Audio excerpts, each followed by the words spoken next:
इस्लाम में एक अहम फ़रीज़ा नमाज भी है।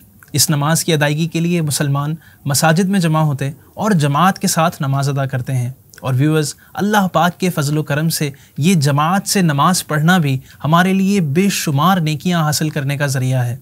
अल्लाह पाक कुरान पाक में इरशाद फरमाता है, वरकऊ मअर राकिईन, तर्जुमा कंजुल ईमान, और रुकू करने वालों के साथ रुकू करो। मुफ्ती अहमद यार ख़ान रहमतुल्लाहि अलैहि फरमाते हैं, इसका मतलब यह है कि जमात से नमाज पढ़ा करो, क्योंकि जमात की नमाज तन्हा नमाज पर 27 दर्जे अफजल है। इसके अलावा अहादीस मुबारका नमाज बाजमात की ताकीद और फ़ज़ाइल से भरपूर हैं, लेकिन इसके लिए ज़रूरी है कि हम जमात के तमाम आदाब का ख्याल रखें। सो व्यूअर्स, आज की वीडियो में हम बात करेंगे हाउ टू ऑफ़र सलाह विद कॉन्ग्रीगेशन, यानी नमाज बाजमात के आदाब।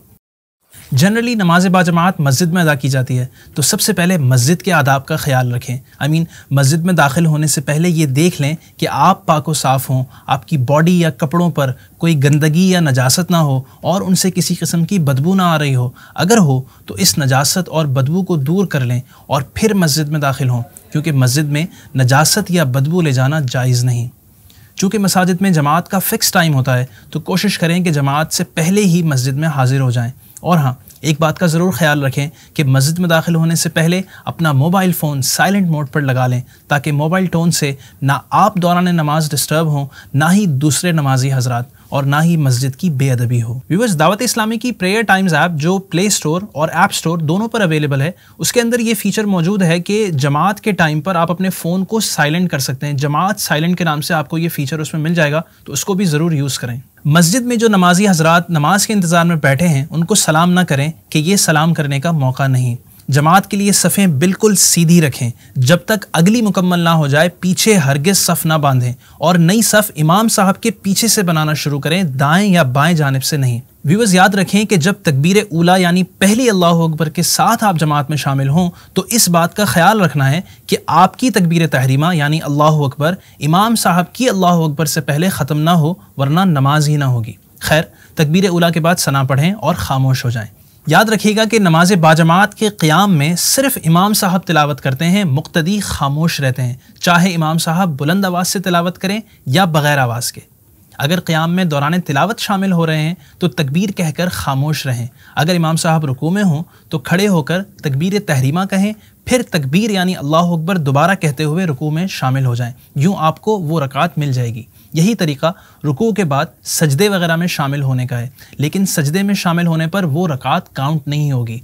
रकात हासिल करने के लिए इमाम साहब के साथ रुकू में एटलीस्ट थोड़ी सी शिरकत ज़रूरी है। बाज़ लोग रुकू में शामिल होने के लिए दौड़ते हुए आते हैं। ऐसा ना करें कि ये मस्जिद के आदाब के ख़िलाफ़ है, इसकी हरगिज़ इजाज़त नहीं।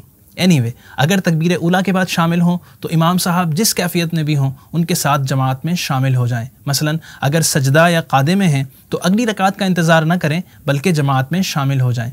एक रकात या उससे ज़्यादा रकातें निकल जाएं तो इमाम साहब के सलाम फेरने के बाद बाकी रकातें पूरी करें। अगर एक रकात निकली है तो इमाम साहब के सलाम फेरने के बाद अब आप वो एक रकात सना और तिलावत के साथ मुकम्मल कर लें। और अगर एक से ज़ायद रकातें निकल गई हैं तो अब जो आप अपनी रकातें पूरी करेंगे वो पहली रकात से स्टार्ट करेंगे, यानी सना, औज़ु बिल्लाह, बिस्मिल्लाह वगैरह सब पढ़ कर। लेकिन याद रखें कि क़ादा यानी बैठने के एतबार से आपकी रकात की तरतीब उस रकात से होगी जिससे आप जमात में शामिल हुए। इसको यूँ समझें कि मगरिब की आप तीसरी रकात में शामिल हुए, तो इमाम साहब के सलाम फेरने के बाद अब आप जो रकात पढ़ेंगे तशहुद के एतबार से ये दूसरी रकात होगी। लिहाजा इस रकात के बाद क़ादा करें और फिर उसी के मुताबिक बाकी रकात मुकम्मल करें।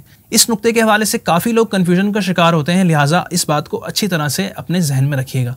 जमात ख़त्म होने पर नमाजी हजरात पीछे की तरफ आकर बकिया नमाज अदा करते हैं। इसमें यह एहतियात ज़रूर करें कि किसी नमाज़ पढ़ने वाले या बैठे हुए फ़र्द को कोहनी या पाँव वगैरह ना लगे और नमाजी के आगे से भी ना गुजरना पड़े, कि नमाजी के आगे से गुजरना सख्त गुनाह है।